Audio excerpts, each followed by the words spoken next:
Hello. Today I will demonstrate to you the QSI Titan decoder in my Aristocraft E8. It took me 3 days to equip it the way I want and to program it. The QSI decoder is quite good. It has a lot of functions. There is only one little function I couldn't get from it. What will happen is the locomotive is now in shutdown mode. I will start the locomotive. It will produce noises and sounds of the locomotive driver, the engineer climbing into the cab, switching lights on, going into the engine room, switching on motor 1 and then motor 2, going back to the cab. There is one light on each side of the locomotive above each bogie. Those are a bit too bright. I will have to have them a little bit dimmed, because there's also another light, the step light, which is there, behind there, and that's the bogie light. They're the truck light, quite close to each other, and because of the light of the truck lights you don't see the step light, so I will close up to it when I start the Loco. I cheated a little bit because QSI have functions, so-called ports for lights on its decoders, and they could have a separate truck light and step light port, but I simply connected the step light to the same port as the cab light, and the truck light to the same port as the number board lights. It may not be prototypical, but I have here a positioning light. I only have it on red when I have the locomotive in reverse. When I start the locomotive, it will be first in idle, then it will function with the so-called ready to move scenario, which means I only need to start the bell. It will automatically blow the horn, turn on the headlights, not the dimmed Rule 17, but the proper headlights, and release the air from the brake system, and then I can start the locomotive. I have set up two field divert. One is about 12 miles per hour, or maybe 18. The other one is a bit higher, about 40 miles per hour. The QSI manual calls it transition. So I have set up two of them. I tried to get the sound from both engines independently.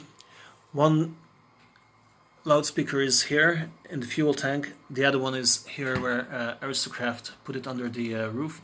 They're a little bit distant from each other, but not at the extremities of the locomotive, so the real stereo sound will not be produced.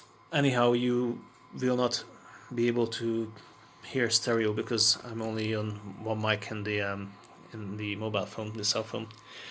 But here there's a Visatone FRS7 loudspeaker, which is much deeper and much stronger than the smaller and plainer one that Aristocraft put in stock in the locomotive.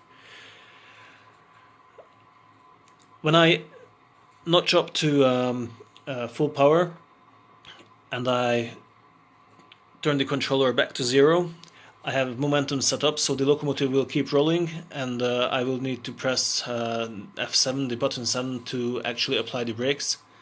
And when I stop the locomotive, I will put it in reverse so you can see how the positioning light works, and then I will produce also the shutdown sequence. When I blow the horn, the Mars light under the headlight, there are two LEDs in there. I simply swapped all bulbs for LEDs. That will blink. The only function that I cannot have, I didn't find how to do it, is that when you have the grade crossing signal, the quail, I cannot get the Morse light blinking. So I can do it manually if I want, and then it will be blinking because it's connected to the horn, but when I press the button for the grade crossing sequence, it doesn't automatically produce it. By the way, I put the grade crossing sequence on button 3 because I didn't want the coupler sound. Anyhow, when the locomotive is stopped, I still can use button 3 for the coupler sound because QSI have an idle and a moving function for each button. So I think that's about it. I will switch the lights off and start the locomotive. I hope you will enjoy it. And I will go close up to the little light that is connected, the step light that is connected to the cab light. So here we go.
Now I will initiate the ready to move scenario.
So the cab lights were all automatic, but I can also turn the engine room lights on manually.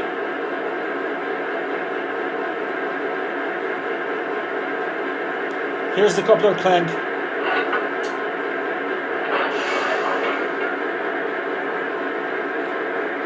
Again, the Morse light.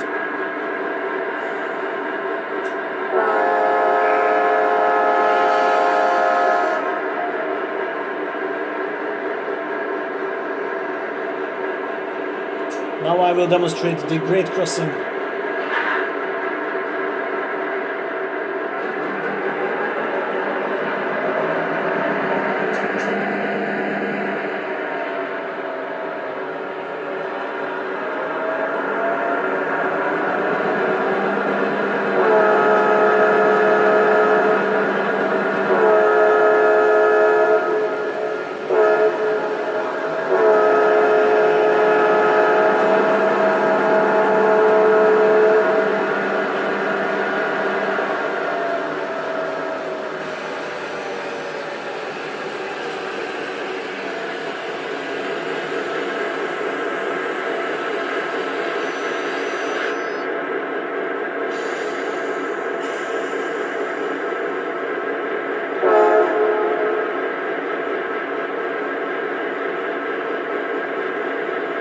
let's do it in reverse.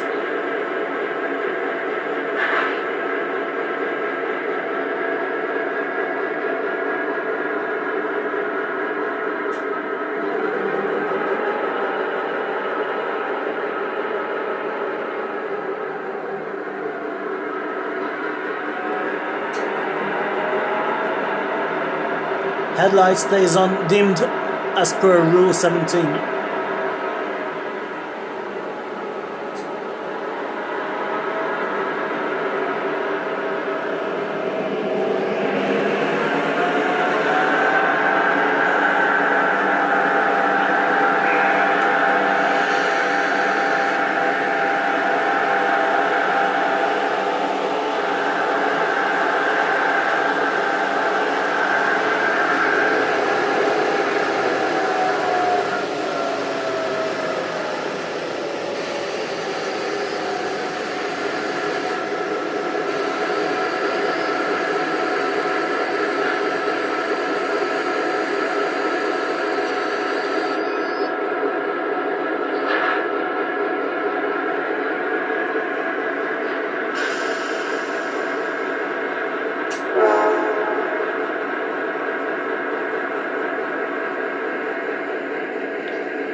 After 2 minutes, the Loco automatically goes into idle, but I can also do it manually.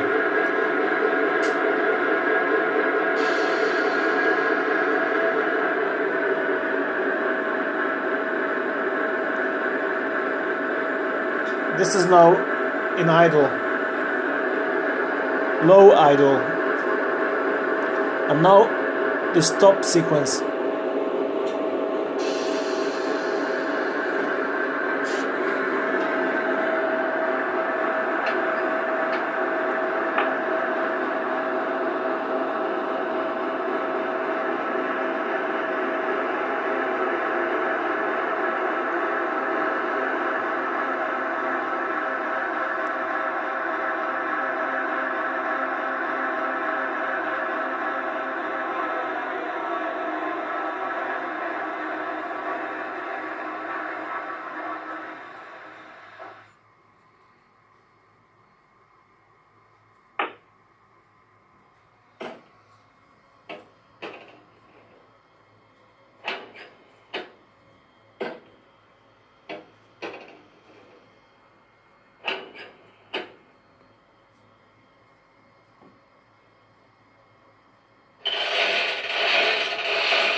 So this is it from start to stop. I hope you enjoyed it. If you have any questions, please comment. I have the other pair for this Loco 4067. I will do that next, and when both are ready, they will hold my 20th Century Limited back to back. Naturally, you can set up consist addresses, and then, for example, this Loco, it will be the trailing unit. The positioning lights will not be on when it's trailing, nor the headlight. Okay, take care everybody, goodbye.